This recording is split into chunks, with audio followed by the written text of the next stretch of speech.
பல நாட்களாக சுற்றி திரிந்த வதந்திகளுக்கு ஒரு வழியா முற்றுப்புள்ளி வைத்திருக்காங்க நாம் தமிழர் கட்சியின் மாநில மகளிர் பாசறை ஒருங்கிணைப்பாளர் காளியம்மாள் பிரகாசம். ஒரு உருக்கமான கடிதத்தை வெளியிட்டிருக்காங்க. மேலும் அந்த கடிதத்துல என்ன இருக்குன்னு பார்க்கலாம். இதுவரை இல்லாத கனத்த இதயத்தோடு எழுதுகிறேன். கட்சியில் பயணித்த ஒவ்வொரு கணமும் உண்மையும் நேர்மையுமாய் உளப்பூர்வமாக என் குடும்பத்திற்கும் மேலாக நேசித்து வந்தேன். இந்த 6 ஆண்டுகால பயணம் எனக்கு அரசியல் ரீதியான பல அனுபவங்களை கொடுத்துள்ளது. பல உறவுகள் அக்கா தங்கையாகவும் அண்ணன் தம்பிகளாகவும் கிடைத்ததையும் அவர்கள் என்னுடன் பழகிய விதங்களையும் எண்ணி மகிழ்கின்றேன். நமக்கெல்லாம் ஒரே பெருகனவுதான், அது தமிழ் தேசியத்தின் வெற்றியும் அதனை மக்களிடம் கொண்டு சேர்த்தல் என்னும் உன்னத நோக்கமும். அந்த நோக்கத்தை அடைய வேண்டும் என்ற பாதையில் நானும் ஒரு பகுதியாய் இணைந்து பயணித்ததில் நான் பெருமை கொள்கிறேன் எனவும், ஆனால் இப்பாதை இவ்வளவு சீக்கிரம் முடியும் என நான் கனவிலும் நினைக்கவில்லை.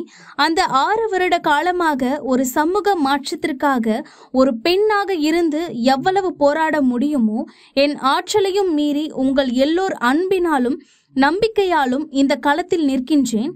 எனினும் காலத்தின் சூழல் உயிராக எண்ணி வழிநடந்த நாம் தமிழர் கட்சி என்னும் இந்த பாதை இத்துடன் முடித்து வைக்கப்படுகிறது என்பதை மிகவும் வருத்தத்துடன் கனத்த இதயத்துடனும் தெரிவித்துக் கொள்கிறேன். இங்கு பயணித்ததில் பலரின் அன்பு, அக்கறை, நம்பிக்கை, என் மீதான அளவற்ற பாசம் என்ற அனைத்தையும் மனதில் நிலைநிறுத்தியுள்ளேன். என்னுடன் இத்தனை நாட்களாக உண்மையாய் உறவாய் பழகிய பயணித்த களத்தில் இன உணர்வோடு நின்று நேர்மையாய் வேலை செய்த அத்தனை உறவுகளுக்கும், உண்மையான உழைப்பாளர்களுக்கும், உலக தமிழர்கள் மற்றும் நாம் தமிழர் உறவுகளுக்கு நன்றிகளை சொல்வதோடு என் வருத்தங்களையும் பகிர்ந்து கொள்கிறேன் எனவும் தெரிவித்துள்ளார். மேலும் ஒரு சாமானிய குடும்பத்தில் பிறந்த இனத்துக்காக தமிழ் தேசிய களத்தில் ஓடிய, என் மீது மிகுந்த நம்பிக்கையும் அன்பும் வைத்து களமாடிய உங்கள் அத்தனை பேருக்கும் என்னுடைய சிரம் தாழ்ந்த நன்றிகள்.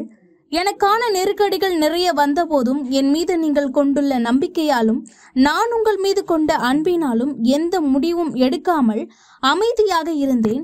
ஆனால் இப்படி ஒரு முடிவை எடுக்க வேண்டிய சூழல் வந்துவிட்டதை எண்ணி மனம் வருந்துகிறேன் எனவும், அவதூறு வெறும் வார்த்தைகள் தானே என்று எண்ணி அள்ளி தெளிப்பவர்களுக்கு மத்தியில் என் மீது அளப்பரிய அன்பு கொண்டு நேசிக்கிற உங்கள் அத்தனை பேருக்கும் நான் என்றென்றைக்கும் கடமைப்பட்டவளாக இருப்பேன் எனவும், என்னுடைய இந்த முடிவு பலருக்கு வருத்தத்தை தரலாம், எனக்கும் தான் காலத்தின் வழிநடத்தல் எனவும் தெரிவித்துள்ளார். மேலும் இந்த கடிதமானது சமூக வலைதளங்களில் வைரலாகி வருகிறது.